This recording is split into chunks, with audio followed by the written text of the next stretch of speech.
네, 안녕하세요. 지금부터 집담회를 시작하도록 하겠습니다. 본 토론에 들어가기 전에 저희가 이 목소리가 잘 전달되게 하기 위해서 아무래도 마스크를 벗고 진행하는 게 좋을 것 같습니다. 사전에 저희는 모든 방역 수칙을 다 지켰고 이 말씀 드리면서 양해를 구하도록 하면서요. 저희가 다 같이 마스크를 벗도록 하겠습니다. 네, 한결 좋네요. 네. 저희가 한 사람씩 돌아가면서 자기 소개를 하고요. 오늘 저희가 진행하고자 하는 집담회는 현재 진행 중인 공모전과 관련돼서 진행을 하는 거니까 그 공모전 자체가 이제 참가자가 질문 하나씩을 던지면서 하는 공모전이기 때문에 저희도 자기 소개를 하면서 자기가 관심 있는 화두, 자기의 관점을 드러내는 화두를 질문 형식으로 소개하도록 하겠습니다. 그러면은 그냥 앉아있는 순서대로 제일 오른쪽에 계시는 조남호 선생님부터 자기소개를 해주시도록 하겠습니다. 네, 안녕하십니까. 네, 저는 솔토지빈 건축의 조남호 소장입니다. 2월 이후에 코비드19 상황이 오늘 지금 진행되고 있는 이 시간이 밤 9시 50분을 지금 지나고 있는데요. 이 상황은 두 가지를 이야기해 주고 있는 것 같습니다. 하나는 이제 이 상황이 굉장히 위중하다는 상황. 또 한 가지는 여기 모이신 분들이 정말 이렇게 한 자리에 모이기 어려우신 분들이 같이 모였다는 것일 것 같고요. 우리가 이 코비드 상황에 대해서 하나의 어떤 집단의 지혜를 구하는 과정이 필요한데 어떤 성급한 결론보다는 좀 더 이렇게 신중한 관찰과 기록 또 연구 과정을 통해서 하나의 우리 미래에 대한 하나의 질문들을 이렇게 던져보고자 합니다. 네, 안녕하세요. 서울시립대학교 건축학부에서 가르치고 있는 황지은입니다.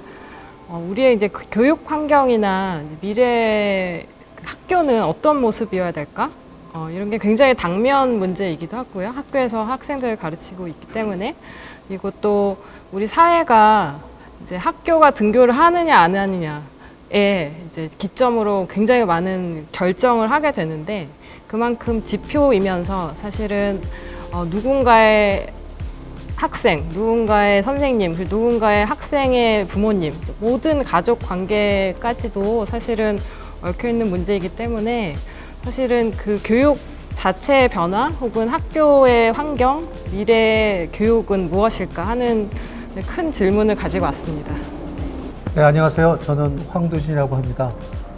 저는 황두진 건축사 사무소라는 설계 사무실을 운영하고 있는 건축가입니다.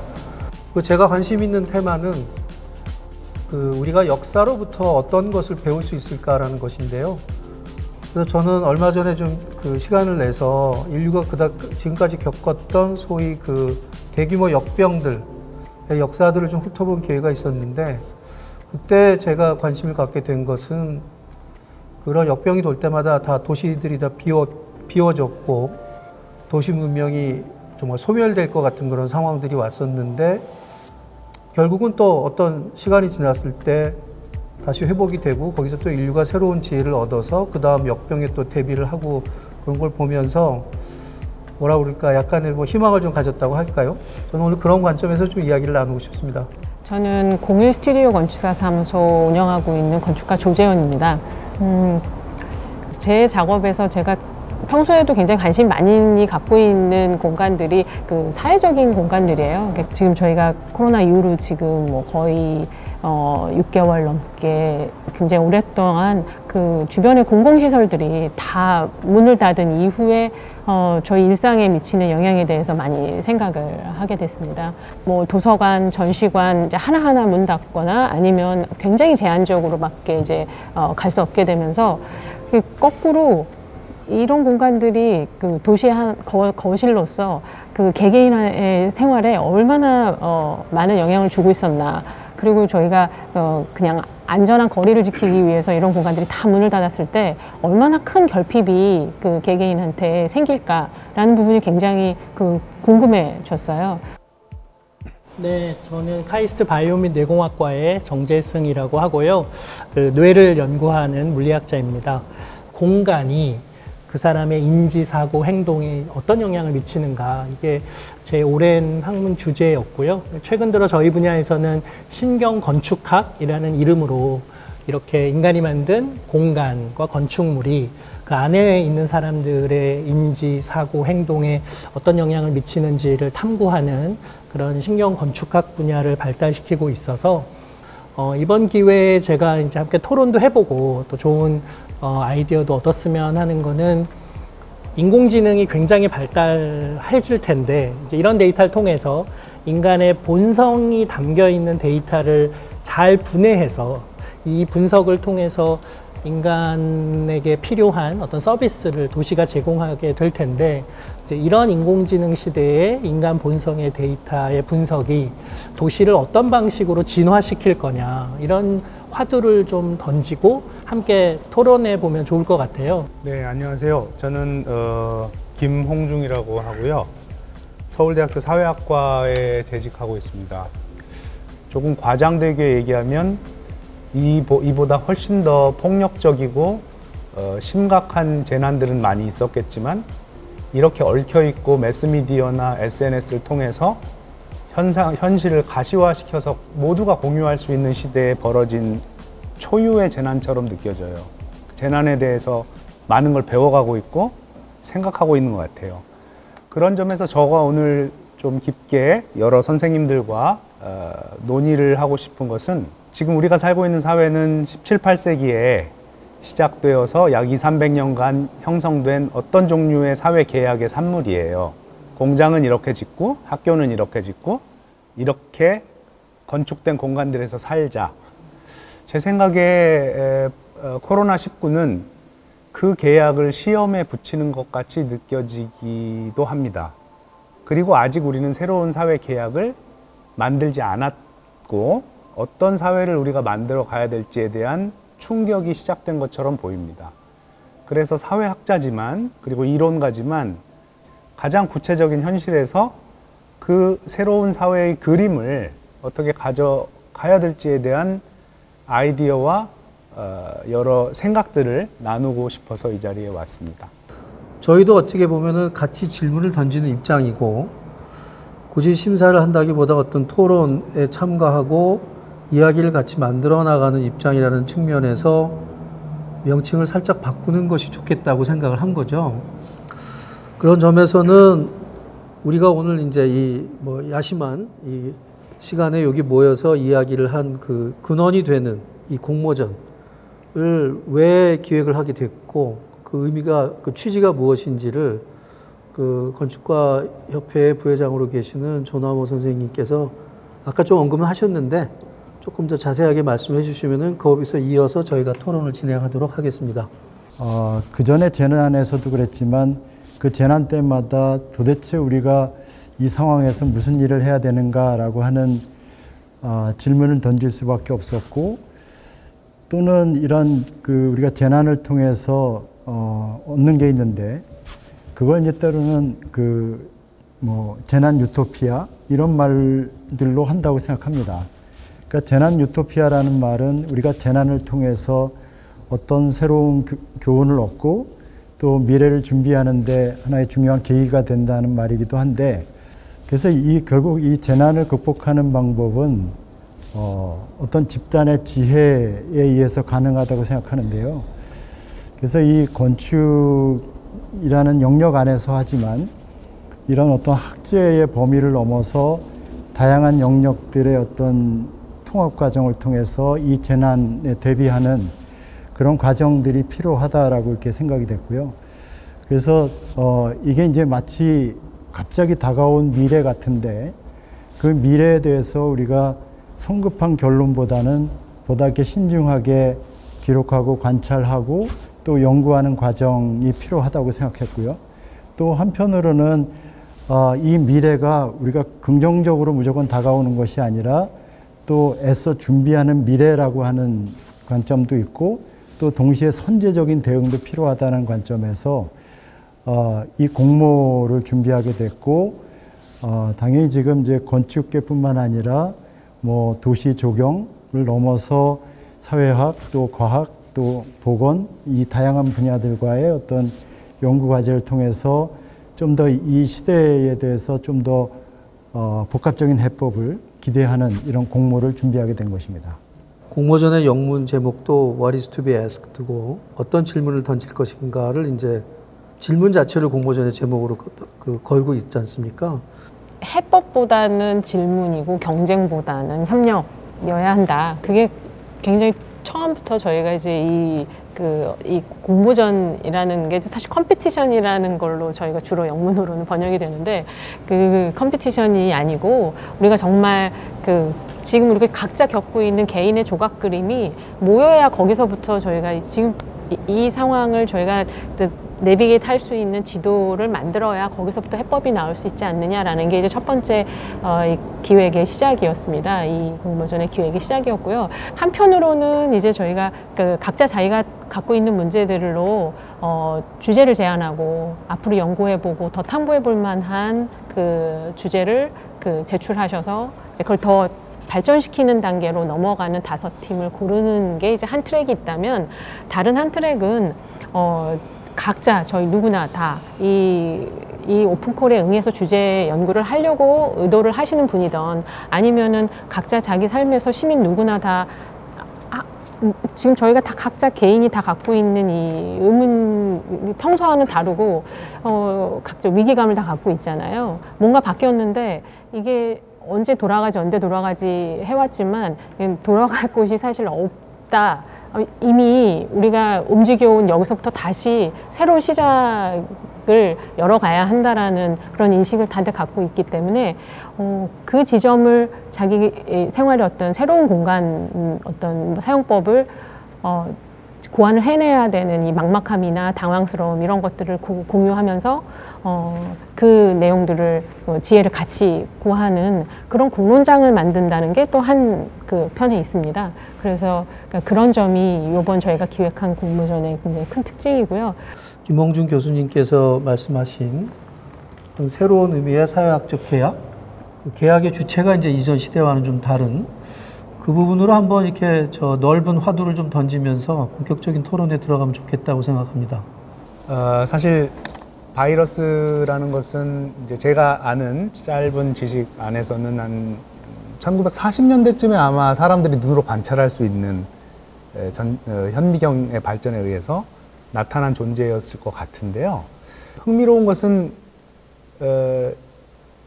근대 사회를 만들어가는 과정에 실제로 여러 가지 형태의 그 비인간 사물, 물질, 그리고 동물, 식물, 혹은 광물, 그 이전이었다면 어딘가에 묻혀 있었을, 혹은 뭐 와일드 라이프를 살고 있었을 그런 것들과 굉장히 복잡한 연결망을 만들어준 우리가 문명을 만들고 있는데, 흥미롭게도 그렇게 하이브리드한 여러 형태의 비인간들과 같이 살아가는 것과 반대로 우리 머릿속의 사회는 전부 사람들로 구성되어 있어요.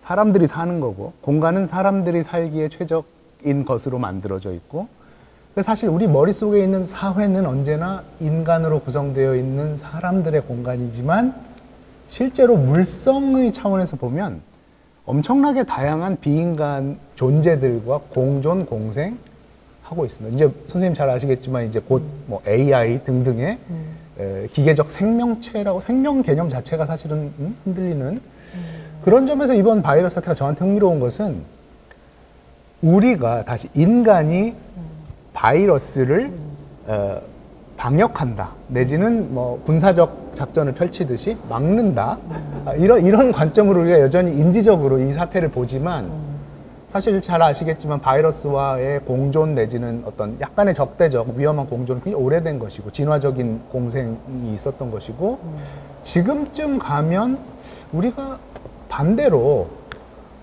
바이러스 혹은 뭐 잘 아시겠지만 세슘 혹은 뭐 미세먼지 혹은 어떤 뭐 이산화탄소 혹은 동물들, 이런 어떤 우리와 실제로 같이 살지만 우리가 같이 산다고 생각하지 않는 것들과의 좀 더 적극적인 관계를 모색할 문명적 시기가 온 것이 아닌가라는 생각이 들어요. 그런 점에서 저는 미셸 세르라는 프랑스의 철학자가 꽤나 오래전에 사회 계약이 아니고 이제 자연 계약이 필요하다라는 책을 한 권 쓴 적이 있어요. Natural Contract라는 책을 썼는데 그 책이 굉장히 저한테는 약간 충격적이었습니다. 그럼 어떻게 말을 할 것이냐 그들과 이런 어떤 복잡한 문제들이 이제 제기가 되죠. 법적으로 그들이 우리와 같은 권리를 갖느냐 이런 문제서부터 그런 것들이 지금 우리 앞에 이제 펼쳐져 있다는 생각이 듭니다. 그러니까 지금 그 말씀해 주신 거를 들으면서 그 떠오르는 거는 정재승 교수님이 요즘 또 그 씨름하고 있는 인공지능, 뭐 스마트 도시 이런 것들이 결국은 확대된 의미에서 보면은 이렇게 인간 위주의 삶에 조금 더 이런 과학 기술이 밀접하게 접목이 되면서 지금과는 좀 다른 삶으로 가는 그런 개념들이라고 봤을 때 아마 거기에 대해서 좀 해주실 말씀이 있을 것 같아요. 그 도시가 사실은 지금의 모양을 띈 것이 일종의 계약이고 그것이 약속된 사회의 계약인데 그 계약의 주체가 변할 수 있다. 그게 되게 중요한 얘기인 것 같고 또 그 사회학을 하시는 분 관점으로 그게 그렇게 표현 가능하겠구나 싶어요. 그러니까 그냥 어떻게 생각하면은 그냥 내가 땅을 사서 내가 원하는 집을 짓고 나는 사는 거라고 보이지만 도시는 거대한 존으로 구성되어 있고 여기서 자고 여기서 일하고 상업시설은 여기 있어야 하고 또 각각의 지역에 있는 건물들은 어떤 규정을 따라야 하고 하는 것들의 최소한 계약의 주체까지는 몰라도 그것의 판단의 주체가 그동안은 도시를 운영하는 사람들이었다면 사실 스마트시티의 핵심은 그것을 시민들의 것으로 좀 옮겨오려고 하는 시도거든요. 그러니까 그 약간 탈중앙화라고 할까요?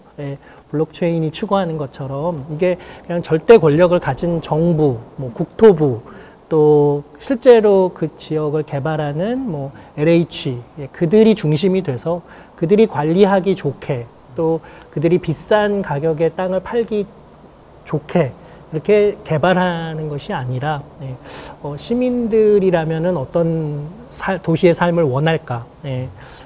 게다가 그 시민들의 요구는 다 다양했는데 이제는 데이터를 통해서 그들의 삶의 패턴도 또 요구를 전할 수 있는 목소리도 잘 그 플랫폼으로 담을 수 있는 상황이다 보니까 그러면은 우리가 도시 약간 주체적으로 시민들이 만드는 도시를 생각해 볼 수도 있는 거죠. 그게 아주 작은 단위에서는 뭐 리빙랩 수준에서겠지만 큰 스케일에서는 저는 그게 도시 진화의 굉장히 중요한 추동력의 변화 혹은 주체의 변화로 해석해 볼 수도 있을 것 같아요.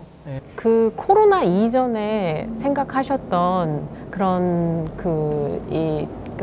데이터, 그러니까 도시의 데이터들이 늘 이제 읽히고 그 데이터의 흐름에 이제 시민들도 이제 참여할 수 있는 루트가 이제 연결이 되고 하는 어떤 이게 되게 자율적으로 그런 것들이 막 돌아가는 시스템이라는 일 수 있다라는 것이 스마트 시티의 굉장히 어떻게 보면 낙관적인 뷰라면 코로나 상황을 맞아서는 오히려 그 수집된 데이터가 그 개인이나 공동체 움직임을 굉장히 강하게 컨트롤하는 또 도구가 되잖아요.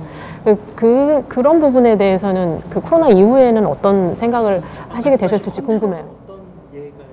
그러니까 이를테면은 저희 사실은 뭐 저희가 직접도 지금 자발적으로도 저희 이름 적고 물론 뭐 다 적지만 그게 만약에 이게 스마트 시티라면 정말로 굉장히 이제 더 디테일하게 제 위치든지 이런 다 트래킹이 가능하고 그리고 이제 그게 저는 이제 한편으로는 그런 데이터가 더 정밀하게 수집이 되고 어떤 과학적인 실험이 병행이 돼서 저희가 안전을 유지하면서도 여전히 사회적으로 공간에 집합하거나 밀도를 유지할 수 있느냐로 쓰이면 좋은데 그렇지 않고 어떻게 보면 되게 이렇게 그 위험을 없애는 방식으로 가지 말아라, 뭐 모이지 말아라 하는 어떤 그 명령을 어길 시에 그거를 금방 이렇게 집어낼 수 있는 도구로 그래서 그 공포감 그 다음에 이제 그걸 내가 어겼을 때 나한테 이제 쏟아지는 어떤 비난이든 뭐든 이런 것들을 피하기 위해 사람들이 이제 더 위축되는 어떤 수단으로 얘가 쓰이느냐 그리고 그 수단을 컨트롤하는 주체가 없는 게 아니잖아요. 어떻게 생각하시게 됐는지 그 이전 이유가 같은지 아니면은 이 코로나 이후로 좀 달라지셨는지 궁금해요. 우리 사회가 뭐 제4차 산업혁명 이야기하면서 스마트시티가 그 체감할 수 있는 표본이라고 이야기는 해왔지만 그 제4차 산업혁명을 위해서 지난 몇 년간 아무 일도 벌어지지 않았는데 코로나가 열일했다고 생각하거든요. 근데 코로나가 굉장히 나쁜 일을 많이 해서 그렇지 제4차 산업혁명을 성큼 다가오게 하는 데는 기여한 것 같아요. 근데 지금 말씀하신 그런 그 개인정보를 국가 방역에 그렇게 함부로 사용하는 것, 이게 유럽 사람들이 보면은 정말 깜짝 놀랄 만한, 클럽에서 뭐 춤을 췄는데 거기서 확진자 있어? 그러면 거기서 지금 핸드폰 사용한 사람 내역 다 조사해서 그들이 누군지 개인정보 다 추출하고 그걸로 다 연락해서 검사받게 하고, 이게 사실은 다른 나라에서는 또 굉장히 끔찍한 일일 수도 있는 거거든요. 근데 저는 이게 어설픈 중간 단계라고 생각해요. 기술은 발달했는데 그 기술을 빅브라더가 갖고 있는 거죠. 예. 만약에 그런 정보들이 블록체인 안에 들어가 있고 내 정보를 누가 어떻게 사용했는지가 모두 기록이 되고, 그리고 심지어는 내가 그래서 거기에 관해서 뭐 막을 수도 있고, 그리고 어떤 것들이 어떻게 활용되는지를 우리 사회가 투명하게 볼 수 있는, 그러니까 다시 말하면 이게 좀 탈중앙화되고 그렇게 관리될 수 있는 좀 더 나은, 그러니까 스마트 시티가 추구하는 그런 방식으로 진화했다면은, 이미 진화된 상태에서 우리가 이런 걸 겪었다면은 이게 공포스럽게 받아들여지지는 않을 것 같긴 하거든요. 네. 저는 그래서 온라인으로 모든 것이 다 올라가는 사회가 좋은 사회라고 생각하진 않고요. 제가 생각하는 좋은 도시는 다양성이 존중돼서 어떠한 재난이 와도 그거를 감당할 수 있는 다른 대안들이 공존하는 도시, 이게 좀 더 나은 도시 같아요. 지금은 팬데믹 때문에 모두가 다 오프라인에서는 움직이지 말고 온라인으로 다 대신하세요를 하고 있지만, 블랙아웃이 돼서 모두가 다 전기가 나가고 인터넷이 끊기는 재난 상황이 되면 이거는 오프라인으로 모든 문제를 해결해야 되는 완전히 극단적인 반대 상황이 될 거거든요. 근데 그럼에도 불구하고 도시 기능은 유지돼야 되는 거죠. 그러면 지나치게 온라인에 의존하는 도시가 적절하지 않았던 것처럼 지나치게 또 오프라인에 의존하는 도시가 적절하지 않고, 그래서 저는 그 세상의 재난들은 굉장히 다양하게 이제는 뭐 블랙스완 수준보다 훨씬 더 자주 빈번하게 우리 도시를 위협하고 도시에 살고 있는 시민들의 행복을 위협할 텐데, 그럼에도 불구하고 테크가 보이지 않게 스며들어 있으면서 이런 것들을 잘 막아주면서 다양한 해결 해법들이 이렇게 느슨하게 공존해 있는 상태, 그 방향으로 진화되는 게 스마트 시티가 아닌가 싶습니다. 근데 아까 그 김홍준 교수님 말씀하셨던 이제 결국 이게 주체가 바이러스가 될 수도 있고 혹은 또 뭐 또 확대하면 자연이 될 수도 있는데, 그러면 이제 사실은 그 우리가 새로운 과학 기술이 그런 이제 그전에는 이제 결국 자연과 싸우는 방식으로 사람들이 이익을 취했다면 그 기술이 이제 자연하고 공존하는 방식으로 갈 수 있는데, 문제는 이제 그게 정도의 문제가 있는 것 같아요. 그러니까 여전히 권력을 유지하면서 그렇게 가는가, 아니면 이제 어느 정도 권력을 내려놓고 하는가의 차이는 분명히 또 존재하는 것 같아요.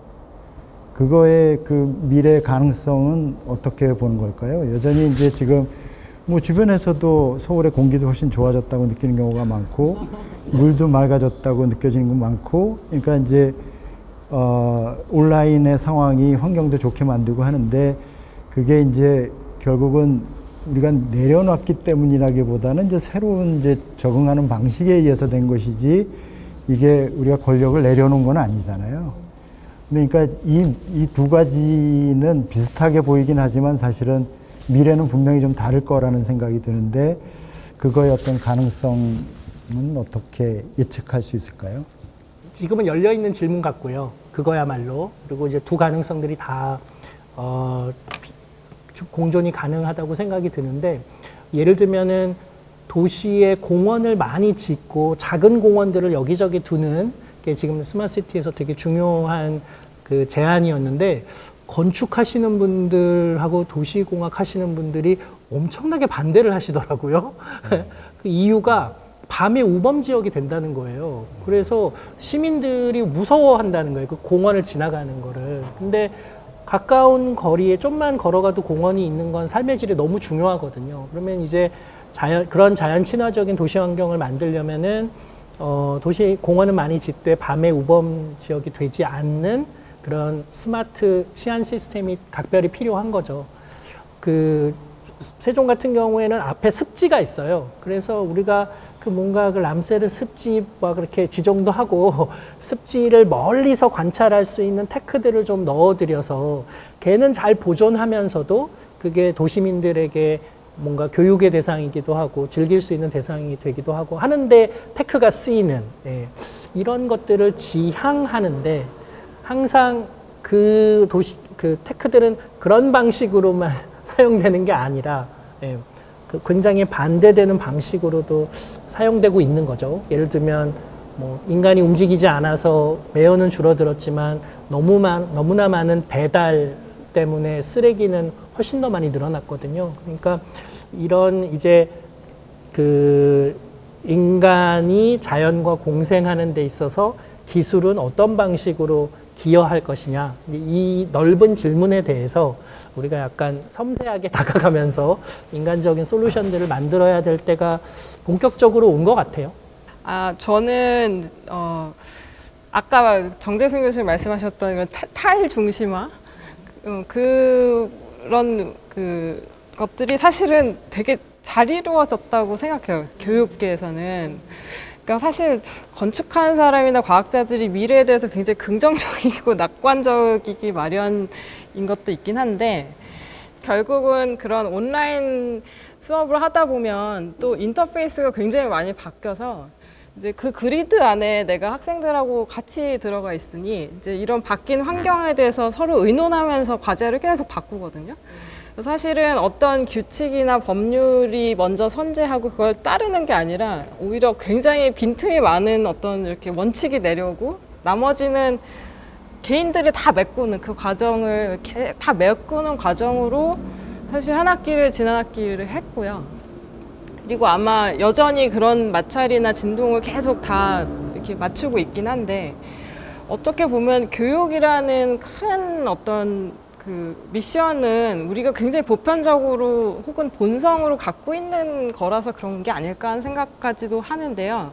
어쨌든 그런 시스템이 사실은 굉장히 우리가 예측하고 이럴 것이다 저럴 것이다 하고 말했던 많은 그 미래의 어떤 가설들이 사실 이런 위기가 닥치자 갑자기 그 실행할 수 있는 그 추동력들을 많이 가졌다는 생각을 좀 해요. 그래서 이제 이 모든 과정에 참여할 수밖에 없는, 이런 결정을 참여하고 내가 배울 때, 내가 가르칠 때, 혹은 그걸 서포트할 때 해야 되는 결정을 빠르게 다 같이 결정할 수 있는 이런 단계들을 되게 인지하지 못한 채 계속 지금 하고 있다는 거, 많은 사람들이 하고 있다는 것이 사실은 굉장히 큰 교훈 중에 하나였었어요.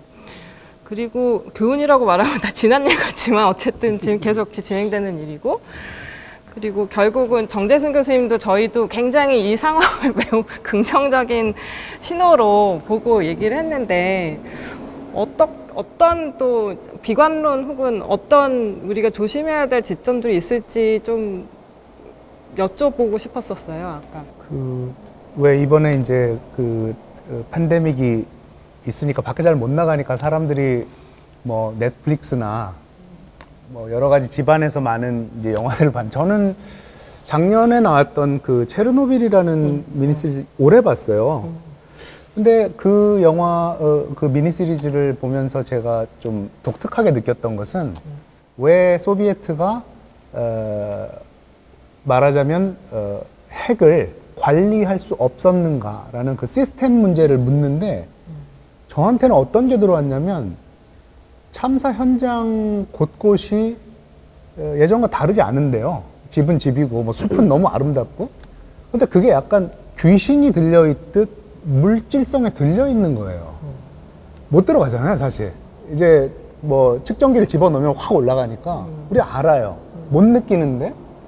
그러니까 어떤 생각이 드냐면 방사성 물질이 보이지도 않고 감각할 수도 없고 인간이 저 땅속에 있는 거 끄집어내서 가공해서 풀어놓고 원자로에 가두어서 우리가 매니퓰레이트 했다고 생각하고 있는 그 물질이 공간과 사회와 심지어는 소비에트 시스템 전체를 붕괴시키는 엄청난 파워를 갖고 있다는 생각이 직관적으로 오는 거예요. 근데 그런 물질들이 사실은 뭐 지난 한 200년 동안 우리 근대 산업 내지는 기술, 과학이 끊임없이 이제 지구상에 지금 방출해서 해방시켜 놓은 거죠, 말하자면. 우리가 그들과 어떻게 내고할 것인가, 그들이 아이들의 피부에 어디까지 닿게 할 것인가, 집 밖에 머물게 해야 될 물질은 무엇이고 미생물은 무엇이고 우리가 알지 못하는 X들은 무엇인가라는 복잡한 문제들이 사회에 던져지고 있는 거고 아마 그 최전선에 계신 것 같아요. 건축을 하신다는 것은 결국 공간과 물질과 인간의 관계가 맺는 인터페이스를 다루는 거 아니겠어요? 그 관계성을 다루니까. 그러니까 저희 같은 사회학자들은 이제 그런 사회적 문제를 풀어가는데 로크나 막스나 뭐 루소나 이런 분들이 했던 이야기가 풀리지 않는 거예요. 왜냐면 그 세계에는 바이러스도 없고 그 세계에는 바이러스가 움직이는 그 기기 묘묘한 네트워크도 없고 심지어는 뭐 컴퓨터 바이러스도 없고 바이럴하지 않아요. 그들의 세계 되게 스트럭처럴해요. 근데 사실 우리 지금 세계는 바이럴한 것들과 그리고 그 케미컬, 피지컬 이런 것들이 인간 바디에 스며들어오는 세상이잖아요.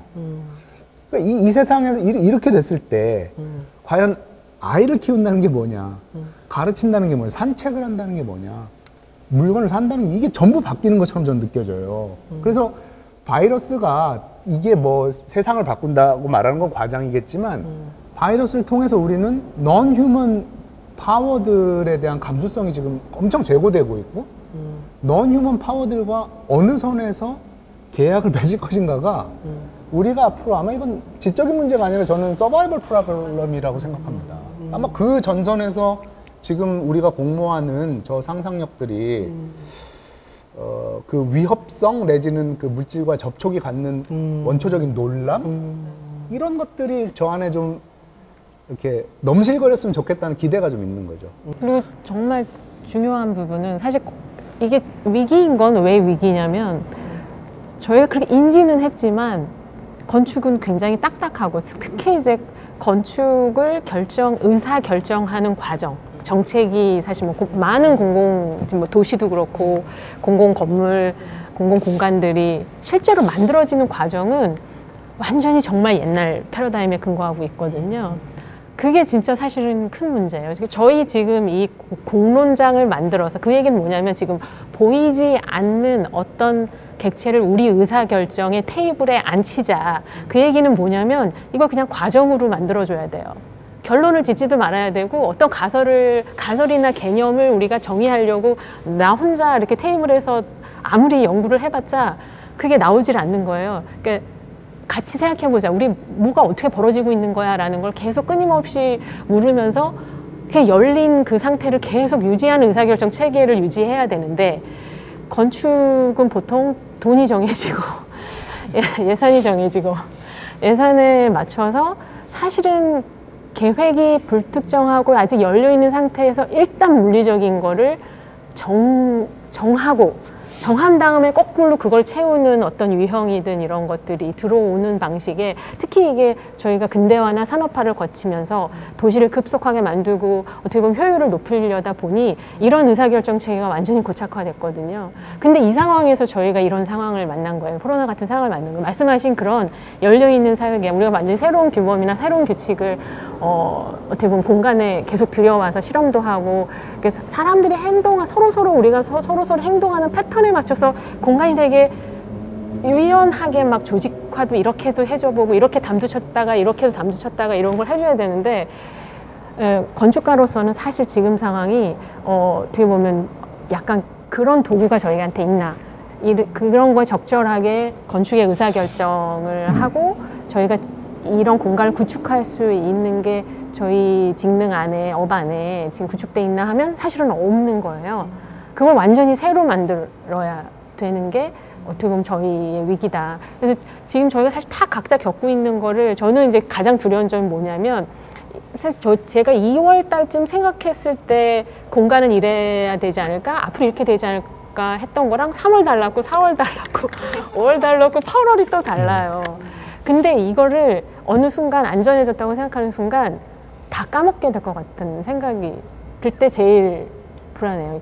얘가 어떤 기록으로도 안 남고 각자 굉장히 강렬한 체험은 다 했지만 제도적으로는, 정책적으로는 이걸 굉장히 크게 그냥 미시적인 차원이 아니라 이 위에서 그냥 그 보이는 현상만 가지고 다시 옛날에 하던 저희가 이전에 하던 그런 정책 결정 과정이나 의사 결정 과정을 그대로 답습하지 않을까 하는 그게 저한테는 좀 두려움이 큰 것 같아요. 그래서 아까 말씀하신 의사 결정 과정에 어떻게 이런 개개인의 체험들이 다시 반영이 되고 얘가 다시 프로젝션을 이렇게 해줄까, 어떻게 그걸 가시화 시켜줄까, 그게 전 사실 되게 궁금한 점이에요. 특히 기술적으로 데이터 수집이든 아니면 그걸 그걸 어떻게 재현해서 가시화시켜서 다시 저희 각각한테도 보여주고 정책 결정하는 사람한테도 보여주고 할 것인가.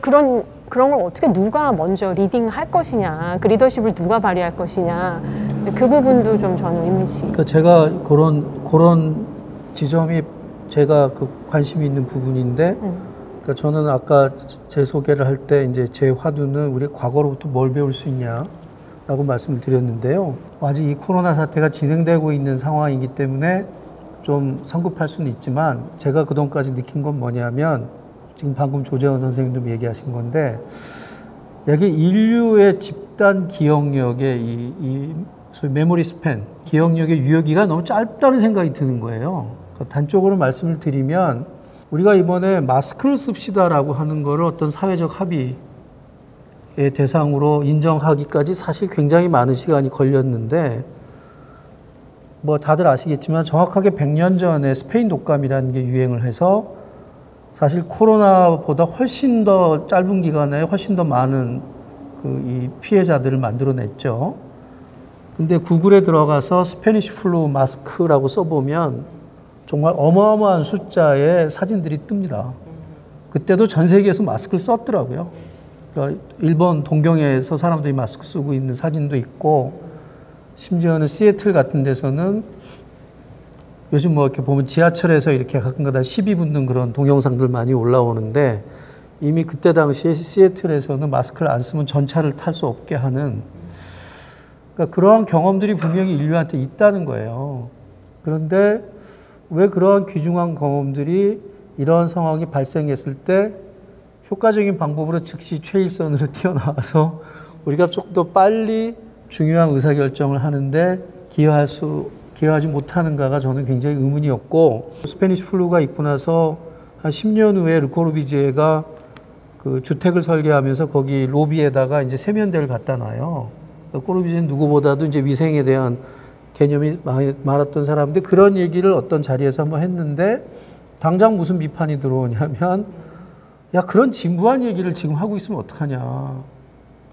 근데 저는 사실은 그 반응이 적절하지는 않다고 생각했어요. 왜냐하면 과학적으로 기술적으로 정말 훌륭한 솔루션이 어딘가 있겠지만 일반적인 사람들이 별로 어렵지 않게 일상생활에서 실천할 수 있는 그런 솔루션이 어떻게 보면 사회적으로 훨씬 의미가 큰 거 아닙니까? 우리가 다 에어버블 같은 데 들어가서 생활할 수 없기 때문에, 그래서 어쩌면 건축가들이 내놓을 수 있는 솔루션이라는 게 그렇게까지 과학기술적인 관점에서 아주 첨단적인 것은 아닐 수도 있다.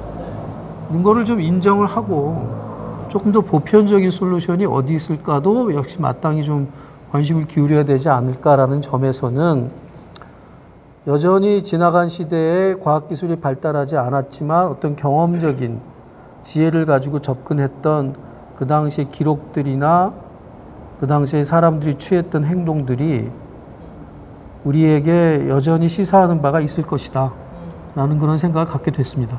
아니 근데 김 교수님 아까 이제 말씀하신 거에서 건축이야말로 사람이 뭐 바이러스를 어떤 수준에서 만나고 어디까지 허용하고 뭐 케미칼도 마찬가지고 그런 걸 결정하는 굉장히 중요한 환경 제공자. 네, 근데 그 관점으로 보면 건축가는 역사적으로 그런 교훈들을 계속 차곡차곡 쌓으면서 지금 현대 도시들을 만들고 있는지 궁금한데, 예를 들면 그 지금 병원에서 제일 많이 나오는 그 어려움, 토로 중에 하나가 이렇게 거기는 이렇게 감염, 그러니까 호흡기 질환 환자들이 많이 올 수밖에 없는 곳인데 그 결국은 병원은 그러면 사람과 사람 사이의 공기의 흐름을 제어해주고 어떤 상황일 때는 차단도 가능해야 되고, 예.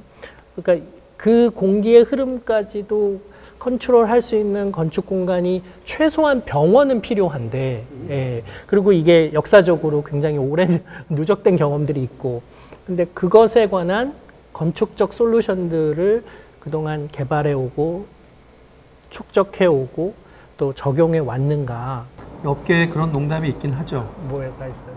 뭐냐면 아마 그 사람이 생활하는 공간보다는 가축을 대량으로 그 키우는 그 축사를 설계할 때 지금 말씀하신 그런 것들을 더 많이 반영할 거다. 아마 그런 농담이 있긴 한데, 저도 관심이 있어서 이제 그런 문헌들을 좀 찾아보면 그게 숨어 있고 일선 현장에 그렇게 쉽게 적용이 안 돼서 그렇지 사실 이론들은 다 있는 거예요. 기술적인 방법론도 다 있고. 네.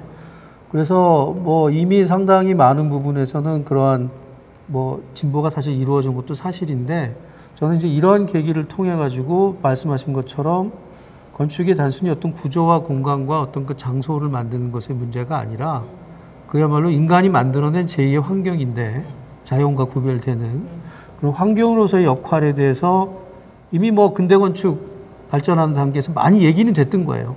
이번 기회에 그것이 조금 더 논의에 불이 좀 붙어야 되지 않냐 하는 생각은 저도 했고요.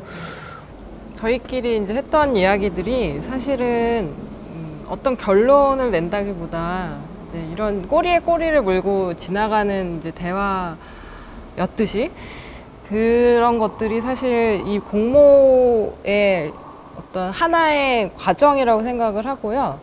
그렇게 해서 만든 WTA, What is to be asked 플랫폼에 들어가시면 거기에 자기의 첫 질문을 올리실 수 있어요.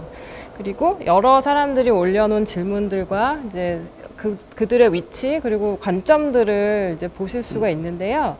이제 이것의 이제 목적은 사실 이 내용들이 하나의 방향을 가지고 가기보다는 이제 어떤 그 인터랙션이 생길 건지 그 안에서, 그리고 결국은 그게 어떤 주제로 귀결될 건지를 보고요. 이 상황에서 가장 유효하고 적절하다고 하는 질문이 무엇인가가 저희의 관점이겠죠, 당연히. 근데 그 관점을 이제 고르는 방식은 여러 가지가 있을 텐데, 저희는 이 공모전의 성격상 이게 이제 콜라보레이션이 가능하도록 구조를 만들어 놨기 때문에 그 안에서 어떻게 서로 간의 대화가 이루어지는지는 분명히 관심을 갖고 모니터를 할 거예요. 사실 뭐 정재승 교수님도 그 역할을 하실 거기 때문에. 그리고 제가 좀 당부드리고 싶은 거는, 이게 여타 공모전을 한번 거기 올리면 끝이잖아요. 근데 우리는 이게 등록하면서 거기 올리는 거는 그냥 자기 인사 정도 하는 겁니다. 그래서 이 1차가 끝나는 9월 말까지 그거 계속 수정할 수 있고, 심지어 나랑 주제나 관심사가 비슷한 사람하고 새로운 팀을 하나 만들어도 되고, 그러니까 그 과정에서 얼마나 이 아이디어의 발화자로서 활발하게 활동을 했고, 또 많은 사람들이 거기에 공감하느냐라고 하는 것도 분명히, 그걸 뭐 정량적으로 말씀드리기는 힘들지만, 그건 분명히 공모전을 기획하면서 가졌던 그 주된 생각 중에 하나였던 것 같고요.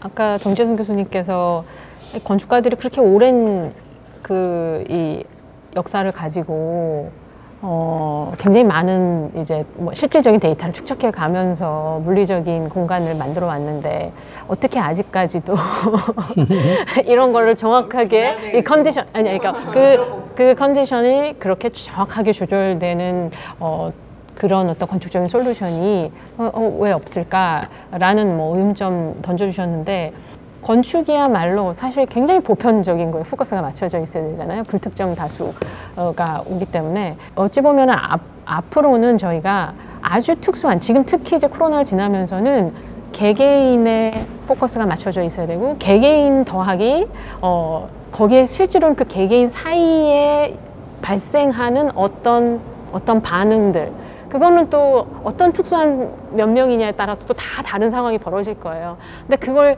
건축이 아주 정확하게 제어하려고 든다? 그걸 다르게 부르면 감옥이라고 부를 수도 있을 것 같아요. 그래서 어떻게 자유를 제한하지 않으면서도 감시당하는 것 같은 느낌이 안 들면서도 서로 아주 특수한 뭐 내 개인이던 아니면 나와 같이 그 공간에 우연히 있게 된 몇 사람이 선호하는 방식 내지는 서로 공존을 아주 해피하게 할 수 있는 방식으로 그 공간이 조성될 수 있을 것이냐 그 가장 베이스 기저에는 저는 그런 개개인의 의사결정들이 어떻게 공간을 계획하는 사람한테 전달될 것이냐가 있다고 생각하는데요. 그 실험이 바로 이번 공모전이라고 보시면 될 것 같습니다. 이 공모전이 저희가 5팀의 연구팀을 골라서 1,000만 원씩 연구비를 주고 그 연구 결과를 내겠다라는 게 아니라 사실 그 연구가 어떻게 이루어지느냐인데 바로 그 공론장에 올려주신 공유한 각각의 상황 자기 개개인의 아주 소소하고 그냥 자기 일상의 어떤 문제들을 그 연구자들이 보고 그걸 반영을 해서 사실 연구를 하게 됐으면 하는 것이 저희의 바람이에요. 그래서 제가 마지막으로 당부드리고 싶은 말씀은 연구 제안을 내서 연구비를 받아서 내 연구를 디벨롭하려고 하는 연구자에게 바로 이런 걸 연구해야 된다라고 하는 클라이언트의 역할을 해주실 수 있는 나도 그 연구를 직접 수행하지 않지만 나는 이 연구에 참여하고 있다라고 할 만한 피드백을 그 게시판에 하나의 질문 자기 일상생활의 새로운 공간 사용 방법이 이런 점에서 나와야 돼 라고 생각하시는 그 한 장면을 공유해 주시는 순간 사실은 이 생산자로서 건축가로서 사실은 계획가로서 참여해 주시는 거기도 합니다. 그런 의사결정이 정말 필요한 시대고 그 의사결정을 실험하는 그 장이 요번 저희 오픈콜 요 공모전의 장이라고 봐주시고 참여 많이 해주시기를 요청드립니다. 방금 조재현 선생님 말씀하신 것처럼 이 공모전은 자기 아이디어, 자기 질문, 자기 생각을 올리는 것 못지않게 남의 포스팅을 방문해서 거기서 댓글을 달고 대화를 촉발하는 것이 또 굉장히 중요하기도 합니다. 그런 모든 과정들을 저희가 나중에 어떤 방식으로든지 그 2단계로 진행하는 과정에서 고려를 할 것 같고요. 그럼 오늘 저 집담회는 이것으로 마치도록 하겠습니다. 예, 경청해 주셔서 감사합니다. 고맙습니다.